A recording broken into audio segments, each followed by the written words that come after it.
Today I'm taking a look at all of the LEGO Star Wars releases for August 1st and telling you guys which one is worth your money and which ones aren't. The first one in this August 1st wave will be the Hutt Palace Sentry Droid Showdown. This one's $50 with 415 pieces. It comes with 4 figures, including Grogu with his new Beskar printing on the front, of course, that new mold. Din Djarin, the 2026 version, so it does have that foot printing, which is very nice. Of course, Embo, which is going to be a main reason a lot of people are getting this set, as well as his dog Kaibu. I guess it's technically not a dog, but the main build of this is a little Hutt door to get into where the Hutt twins are in Mandalorian the Grogu movie, of course, and also that giant sentry droid as well, which a lot of people are comparing to the Boba Fett mech because of its similar colors. Definitely a lot bulkier and a lot cool. There's so many more play features here and different movable arms and stud shooters and stuff. Here's a little bit of a better image. There's even different flaps here. Definitely reminds me of what we see in the movie with the figure selection and also being the cheapest set in the wave. I think this is definitely going to be a good set to pick up, and almost all these figures here are just perfect figures and definitely a very nice build. And for being the cheapest set in the wave, it is not horrible. This is definitely going to be the one I'm picking up on the first of the month.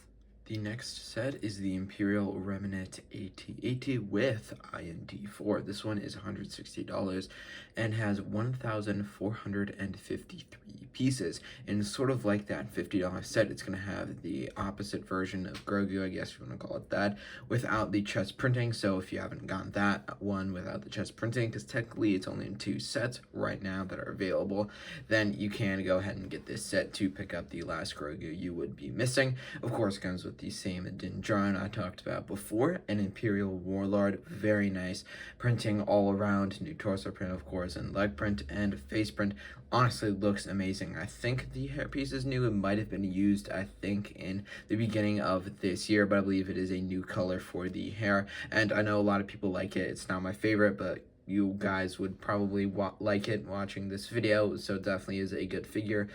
Basically a perfect AT-AT pilot, absolutely amazing figure, and you do get 2 of those Imperial Remnant Snowtroopers, so they're gonna have that new cool mold of that mask, I guess. Rather, the bottom cloth is just not present on the helmet, which is actually very nice. It's gonna be probably another main reason why people are getting this set. So many good figures in here all together, and of course you do get that very, very nice AT-AT build, of course, with that sort of like a microfighter of an IND4.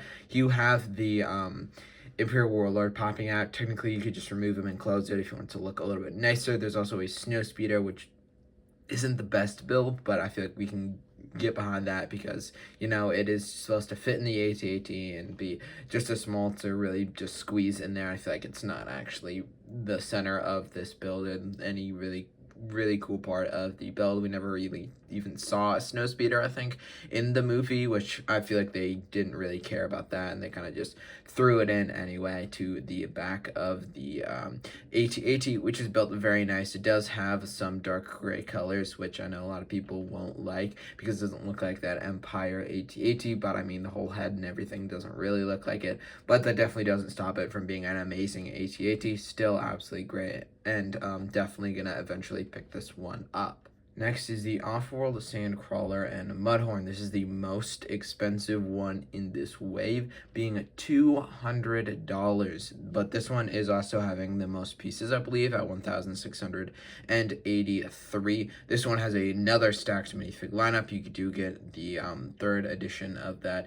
No printing on the front, new molded Grogu. You do get a new Muddy Din Djarin, which I ranked in a video, which is already out on my channel. Check that out if you want to see more thoughts about this figure.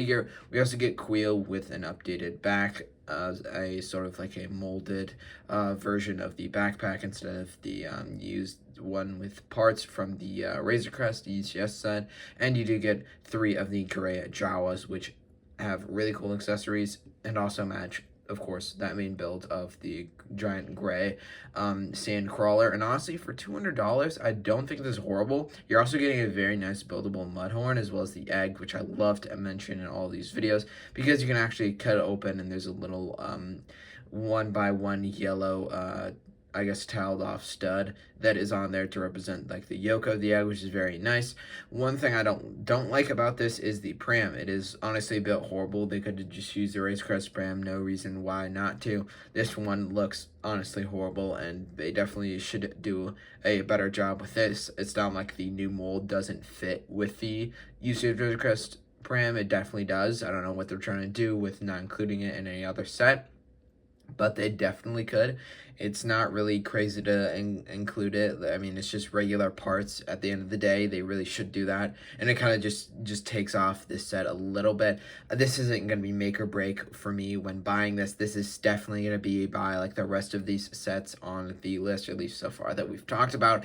And also, I'm very, very excited to get this one and put it on my shelves. I'm a huge Mandalorian fan. Also, this will fit on some of my smallest shelves, and it still is a big set. If I do put it, I guess, horizontal or vertical, depending on how you look, it does fit in that space, and it doesn't take up that much space. You won't need a giant whole like coffee table. You can fit it on a pretty thin, I guess, width-wise shelf, which is definitely nice for the collection. Absolutely beautiful set, and so happy to get a Mandalorian Season 1 set. The final set of the wave, which I think will probably sell out when I go on release day and see all these sets. I think this one will probably at least have the lowest stock. Make sure, if you guys want to see that, to subscribe so you don't miss when I upload that vlog. But this is officially titled Boba Fett, but it is a buildable figure, and it has 100 and $70 USD with 1,544 pieces. So I believe that makes this the second most expensive by $10, but also it does not have the most pieces. The most pieces go to the Sandcrawler here, which is obviously the most expensive, and it does fit, I guess it's a little more pieces than the AT-AT, so I guess it does fit with the price per piece ratio. And honestly, I mean, it's very simple. It does have stickers, but I mean, not simple as the build goes, but as simple as my thoughts. It's just an amazing build. It looks absolutely amazing. I love all the part usages. Even comes with a giant fabric cloth cape, and of course the perfect Return of the Jedi Boba Fett, technically the only Return of the Jedi Boba Fett. This one has the arms and legs and torso are the under clothes, I guess, are completely gray. So everything gray here, I believe it was the torso, was actually blue instead of gray, which is technically more accurate to Empire Strikes Back. Now this one is actually accurate to Empire Strikes Back. You also get that new rangefinder as well as more cloth for the figure, which is absolutely amazing. Love this set altogether. It's just a great set altogether. It's a very nice. It'll probably go with your C-3PO and your Chewbacca. Now on the C-3PO, comparing it to this, I don't think it's worth it when I look at the Boba Fett compared to the C-3PO. But I mean, Boba Fett's maybe a little bit more iconic character. It'll maybe look a little bit more prominent on your shelf and definitely maybe take up a little bit more space even. And I feel like it was just a nicer build altogether. I think it also has technically worse price per piece than that C-3PO, but I mean, looking at the Chewbacca, which is also similar to both of these two are definitely worth it, the C-3PO and the Boba Fett. But honestly, comparing it to the C-3PO, it's not good, but overall, I think this is definitely a good set, and I would get it eventually, but not because this set is bad, but I think it'll be the only set that I'm not going to get on the Star Wars August 1st release. But honestly, I mean, not too crazy overall. Not a lot of sets here for the release day, at least for Star Wars, which is all I really care about. A lot more sets last year, even though a lot of them were very, very controversial. The Turbo Tank, the 327, the Battle Pack. So, I mean, overall, they took a leap of faith with 2025 summer, and honestly, it probably didn't work out, but that definitely just, I don't know, makes me feel something when I see these sets here and just like how they're all very, very good, but I still feel a little bit empty because there's just not as much sets, not as much variety, I guess, is how I would put it. And I mean, amazing wave altogether. I would say a perfect August wave. I mean, amazing sets altogether. If these sets were dropped into the golden era of Lego Star Wars, honestly, I wouldn't really think anything else of it. I wouldn't think that after this release day, it's just golden era is completely over. Lego's getting too greedy and stuff like that, because these are honestly some amazing sets, but maybe a little bit more sets wouldn't really hurt the wave altogether, even if there were some pretty bad sets. But a lot of them are going to be on the higher end, which isn't the greatest for fans. But I'm definitely going to pick up the Off-World Sandcrawler and Mudhorn after the release day of August 1st.